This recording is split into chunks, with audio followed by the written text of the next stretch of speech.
Alguma vez pararam para pensar como é que uma fé, que se espalhou pelo mundo inteiro, foi pensada para manter uma mensagem única e coesa? Pois bem, hoje vamos mergulhar no argumento fascinante, baseado nos escritos do Papa Leão XIII, que aborda exatamente essa questão. É incrível ver como ele vai buscar na Bíblia e na história as bases para a sua visão sobre como a verdade devia ser preservada na Igreja.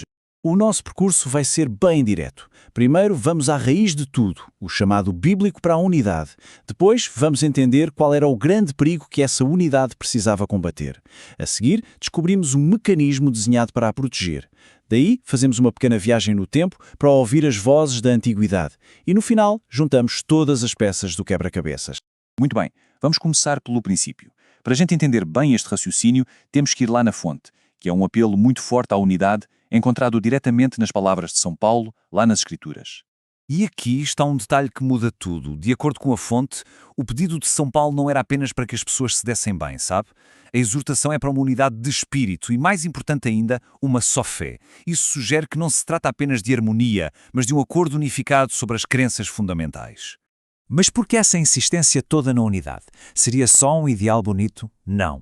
A passagem seguinte explica que isso era, na verdade, uma defesa indispensável contra uma ameaça que estava sempre presente, o erro doutrinário. O contraste aqui é muito claro. De um lado, o objetivo, uma fé unificada que traz maturidade e estabilidade. Do outro lado, o perigo, descrito com essa imagem forte de ser levado por todo o vento de doutrina. É como um barco à deriva, sabe? A unidade, nesse contexto, é apresentada como a âncora que mantém o barco seguro no meio da tempestade de opiniões e erros. E este ponto é absolutamente crucial. O argumento é que esta não era uma recomendação passageira só para aquela época.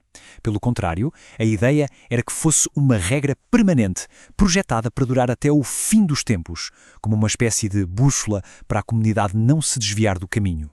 Certo. Então, se a unidade é a meta e o erro é o perigo, qual seria o mecanismo prático para proteger essa unidade?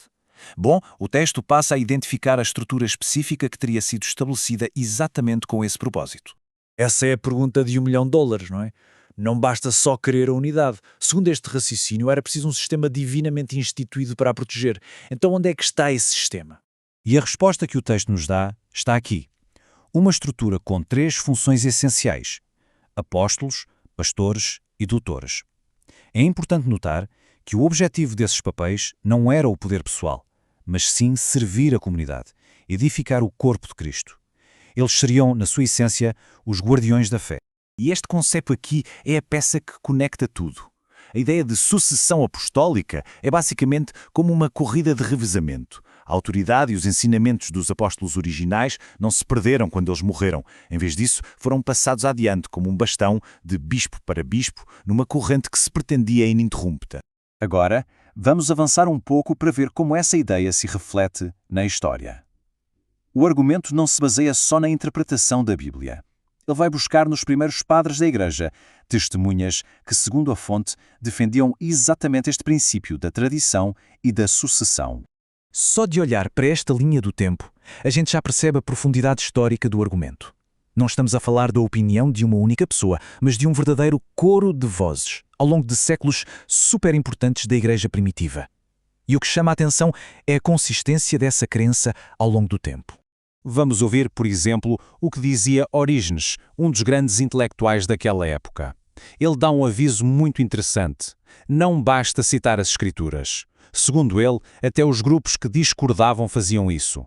O verdadeiro teste era se a interpretação estava alinhada com a primitiva tradição eclesiástica, ou seja, aquilo que vinha sendo ensinado desde o início.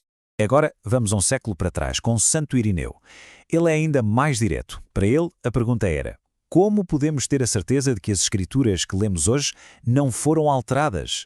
A resposta dele é clara: a sucessão dos bispos. Essa linha contínua até aos apóstolos era o selo de garantia da autenticidade. Já Tertuliano oferece uma espécie de teste prático. Como é que se sabe se uma doutrina é verdadeira? É simples, segundo ele. Basta verificar se ela está em comunhão com as igrejas fundadas pelos apóstolos. Se estiver, isso é o testemunho da verdade, um sinal de autenticidade. Santo Hilário nos dá uma imagem muito poderosa: a igreja como um barco.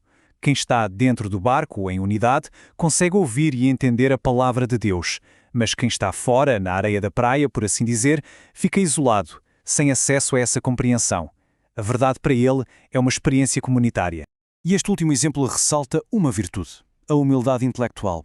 São Gregório e São Basílio são elogiados não por criarem interpretações super originais ou inovadoras, mas exatamente pelo contrário, por buscarem entender as Escrituras através da autoridade dos antigos, que, por sua vez, a receberam da sucessão apostólica. Bom, já vimos a base bíblica, já ouvimos as testemunhas históricas. Agora vamos juntar todas as peças e ver a imagem completa do argumento que o texto está a construir.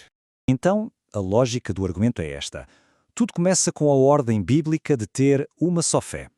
Para proteger essa fé do erro, uma estrutura divina foi criada e perpetuada pela sucessão apostólica. Vimos como os grandes nomes da Igreja primitiva parecem confirmar unanimemente este princípio. E, no fim, a tradição é apresentada como a chave mestra para uma interpretação autêntica da verdade. E tudo isso nos deixa com uma reflexão final muito pertinente para os dias de hoje. Independentemente da perspectiva de cada um, entender este argumento histórico é fundamental. Levanta uma questão: como é que esta visão clássica de autoridade, enraizada na sucessão e na tradição, dialoga ou até entra em conflito com as abordagens mais modernas à fé e à interpretação das Escrituras? É sem dúvida uma questão para se continuar a pensar.